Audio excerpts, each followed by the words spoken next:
সারাদিন রোজা রাখার পরে এরকম কেমিক্যাল মিশ্রিত জুস পান করবেন বা শরবত পান করবেন, নাকি এরকম সিডস মিশ্রিত আখের গুড় দিয়ে একটা শরবত পান করবেন, সিদ্ধান্ত আপনাকে নিতে হবে। এই শরবতটাতে কি কি দেয়া আছে আমি যদি একটু বলি, এখানে ইসুপগুলের ভুসি আছে, ইসুপগুলের বীজ, তোকমা দানা, হালিম দানা আছে। এরকম 6টা উপাদান দিয়ে তৈরি। এটাকে মিষ্টি করার জন্য এখানে ইউজ করা হয়েছে আখের গুড়ের পাউডার। এই আখের গুড়ের পাউডার আর এই সিড মিক্স, এই 3টা প্রোডাক্ট দিয়ে ন্যাচারাল উপায়ে তৈরি করা হয়েছে। এটা ডিসিশন আপনাকে নিতে হবে, আপনি আখের গুড় পাউডারের এবং সিড মিক্স দিয়ে এরকম একটা শরবত তৈরি করবেন, নাকি কেমিক্যাল মিশ্রিত জুসটা খাবেন। ফালাক ফুড আপনাকে প্রোভাইড করতেছে এই রমাদানে সিড মিক্স এবং আখের গুড়ের পাউডার। আপনি যদি এখানে কেমিক্যাল মিশ্রিত কোনো জুস পান করেন, তাহলে এটা কিন্তু আপনার বাচ্চাও খেলো, সারাদিন টায়ার্ড থাকার পরে আপনিও কিন্তু এরকম একটা রং কেমিক্যাল খাচ্ছেন। বাট আমরা আপনাকে অফার করতেছি এই আইটেমস গুলো দিয়ে একটা প্রিমিয়াম কোয়ালিটির শরবত, যেখানে আপনি প্রশান্তি সহকারে এই জুসটা পান করতে পারবেন বা শরবতটা পান করতে পারবেন। সো ফালাক ফুডের আখের গুড়ের পাউডার এবং সিড মিক্স আপনার ইফতারটা হোক অনেক ডেলিশিয়াস,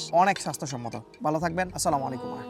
ফালাক ফুড, খাঁটি পণ্য আপনার জন্য।